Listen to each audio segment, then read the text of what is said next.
So ito mga bossing, oh, meron tayo ditong live na speaker D12. So inatid ni Mr. Customer. Ito, grabe yung speaker na to. Yan, kunin natin. Woo! Ang laki. Dumidikit pa yung treatment niya, oh. Ito yung treatment ng saan mo to binili, sir? Raon? Raon. Oh, sa Raon pala to galing mga bossing, no. Ayun. 5,000. 5,000 yung price nito sa Raon. Ito siya mga bossing, oh. Yan. Live Pro na 1,000 watts. Ito yung iloload natin sa MCB ni bossing. Hawa dugi.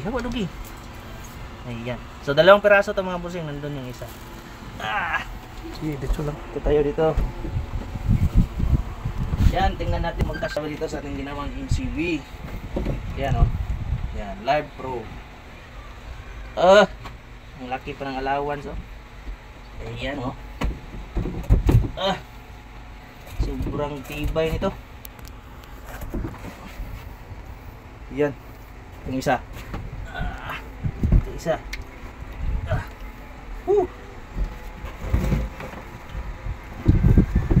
Saktong-sakto mga bossing, oh.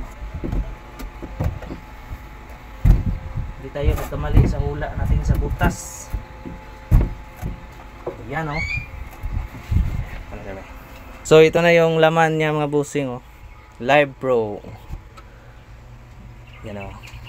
1,000 watts na D12 dual magnet to mga boss.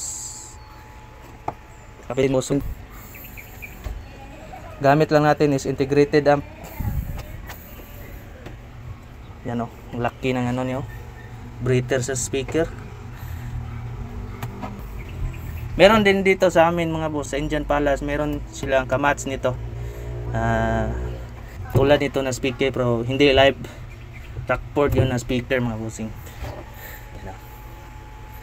Okay, update ko lang bossing dito pag matapos na natin ikabit.